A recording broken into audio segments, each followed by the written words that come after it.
अस्सलाम वालेकुम मित्रांनो, कशा आहात तुम्ही? उम्मीद करते खेळच असेल. तर काय आहे ना मित्रांनो, आपल्याला मार्केटमध्ये कसं ना केमिकलवालं दही मिळतं आणि श्रीखंड मिळतं. तर कसं आहे ना, मी आज घरच्या घरी तुम्हाला एक मस्त एकदम सिंपल रेसिपी दाखवते. घरच्या घरी श्रीखंड कसं बनवायचं केसरवालं ते तुम्हाला दाखवते. तर चला अपन बनूया. तो यहाँ देखो, हमको एक टोप लेना है, उसके ऊपर एक छन्नी रख के इसमें एक बड़ा सा रुमाल रखना है. ठीक आहे. तर इथे बघा, आपल्याला एक टोप घ्यायचा आहे आणि त्याच्यावर एक चाळणी ठेवून एक मस्त एक कॉटनचा कपडा ठेवायचा सुती. आणि इथे आपलं 2 लिटर दही आहे. हे मी घरीच जमवलेलं दही आहे. ह्याची पण मी व्हिडिओ टाकलेली आहे गाईस. ठीक आहे. फुल फॅटवालं दूध आहे. आता आपण हे दही पूर्ण ह्याच्यात रुमालात टाकूया.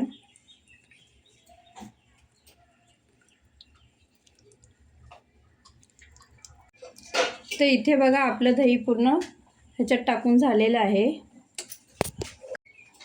तर इथे बघा, आपलं दही पूर्ण टाकून झालेलं आहे चाळणीमध्ये.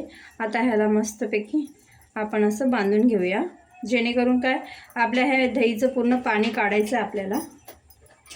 तर ह्याला आपण अशा पद्धतीने बांधून घेऊया मस्तपैकी.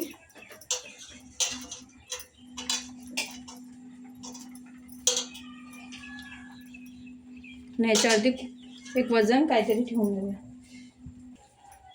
अशी एक प्लेट ठेवून त्याच्यावर एक वजन वस्तू ठेवून देऊया आणि ह्याला मस्त 1-2 तासासाठी असंच ठेवूया. आपण फ्रीजमध्ये पण ठेवू शकतो. आणि जितकं आपल्याला आहे ना एकदम आंबट दही नाही घ्यायचं. आज दही लावलं तर उद्या घेऊया असं. ठीक आहे. ह्याला आता आपण 2 तासासाठी असंच ठेवूया. आपण फ्रीजमध्ये पण ठेवू शकतो, पण मी बाहेरच ठेवते. ठीक है. तो यहाँ देखो गाइस, हमारे 2 घंटे पूरे हो चुके हैं. हमने पूरा पानी कस के पूरा निकाल दिया है दही का. अभी हम इतना हमें पानी निकालना है कि दही एकदम स्टिक हो जाएगा. तो अभी हम श्रीखंड बनाना स्टार्ट करते हैं. तर हे बघा, आपलं दही मस्त दह्यांचं पुरं पाणी निघून गेलेलं आहे. आता आपण ह्याला एका बाउलमध्ये ट्रान्सफर करूया.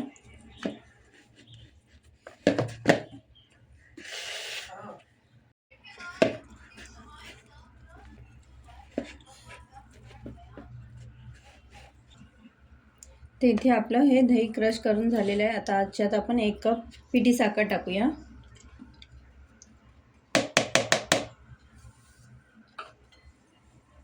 याला मस्त मिक्स करून घेऊया. एकदम सॉफ्ट होईपर्यंत आपल्याला ह्याला मस्त मिक्स करायचं आहे.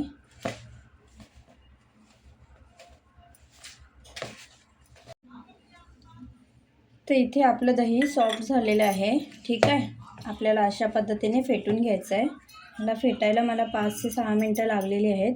आता आपण इथे मी एक चम्मच गरम दुधामध्ये थोडंसं 1 चिमूटभर केसर टाकलेलं. केसरवालं दूध आपण याच्यात ॲड करूया.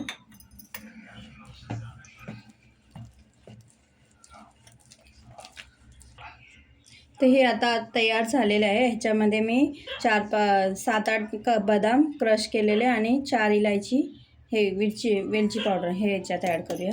हे ऑप्शनल आहे, लेकिन वेलची पावडर टाकू शकतो आपण. वेलची पावडरनीच चांगला टेस्ट येतो. हे ड्रायफ्रूट्स कसं ऑप्शनल आहे, तुम्हाला हवे ते टाकू शकता, नाही तर नाही टाकू शकता. तर का मित्रांनो, हे आपलं बादाम केसरवालं श्रीखंड बनवून रेडी आहे.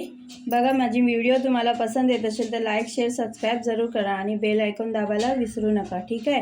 हे बघा, घरच्या घरी बिना केमिकलचं हे श्रीखंड एवढं मस्त लागतं ना, काय सांगू मी तुम्हाला. तुम्ही पण नक्कीच ट्राय करा. आता मी तुम्हाला थोडंसं खाऊन दाखवते. ठीक आहे. एक नंबरच गाई. तुम्ही पण हे कुठल्या पण सणाला ही रेसिपी ट्राय करा. मजेत, एकदम मस्त.